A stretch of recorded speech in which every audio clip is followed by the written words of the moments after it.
কিন্তু দুর্নীতি দমন কমিশন এতই উস্তাদ, লয়ারের ফি নির্ধারণ করছে 1 কোটি টাকা, আর 25 কোটি টাকা দেখাচ্ছে আত্মসাৎ।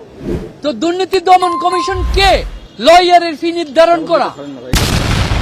গ্রামীণ টেলিকমের সিবিএ হাইকোর্টে একটা মামলা করে বলেছে যে তাদের WPPF এর টাকা প্রদান করা হয় না, গ্রামীণ টেলিকমকে অবলুপ্ত করে এই টাকা যেন তাদেরকে দেওয়া হয়।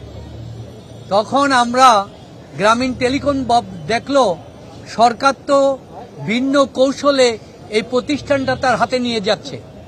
তখন শ্রমিকদের সাথে একটা সমঝোতা চুক্তি করলো। সমঝোতা চুক্তি করে যদিও বলল আইনত তারা পায় না, তবু ওই সমঝোতা চুক্তির মাধ্যমে তাদের লাভ্যাংশের নিট প্রফিটের 5% তাদেরকে দিতে সম্মত হলো। এই 5%-এর পরিমাণ হচ্ছে 437 কোটি টাকা। এই 37 কোটি টাকা এটা হচ্ছে শ্রমিকের লিগ্যাল এন্টাইটেলমেন্ট, আইনগত অধিকার। কোনো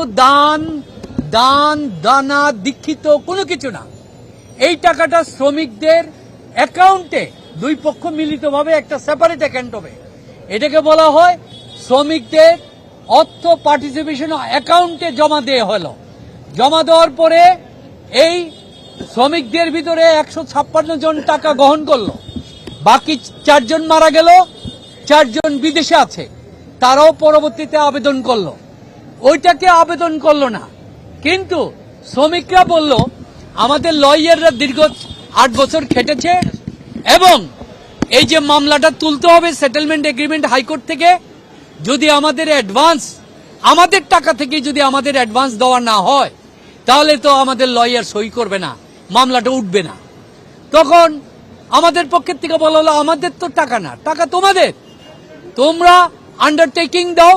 আন্ডারটেকিং দেওয়ার পরে সমস্ত কিছু করার পরে তাদের টাকা তাদেরকে দেওয়া হলো, লয়ারকে তারা 5% দিবে, আর খরচের জন্য 1% 6% হিসাবে টাকাটা তাদের এখানে 26 কোটি টাকা চলে গেল। এই 26 কোটি টাকারও তারা আবার করে নাই, লয়ার ফি তাদের কাছ থেকে গ্রহণ করছে, 15 কোটি টাকা পাইছে। এটা দুর্নীতি দমন কমিশনের অভিযোগ হিসাবে।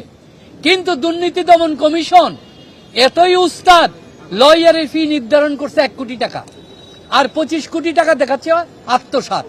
তো দুর্নীতি দমন কমিশন কে লয়ারের ফি নির্ধারণ করা? লয়ারের ফি নির্ধারণ করার দাবি তো কেউ না। তাহলে যে একটা অভিযোগ আনতে হলে যে সুনির্দিষ্ট টাকা, একবার বলে 26 কোটি, একবার বলে 25 কোটি, এই সমস্ত জিনিসগুলি করে আজকে এই মিথ্যা মামলাটা দায়ের করা হলো, যেখানে ডক্টর মোহাম্মদ ইউনূসের কোনো হাত নাই, গ্রামীণ টেলিকমের কোনো হাত নাই।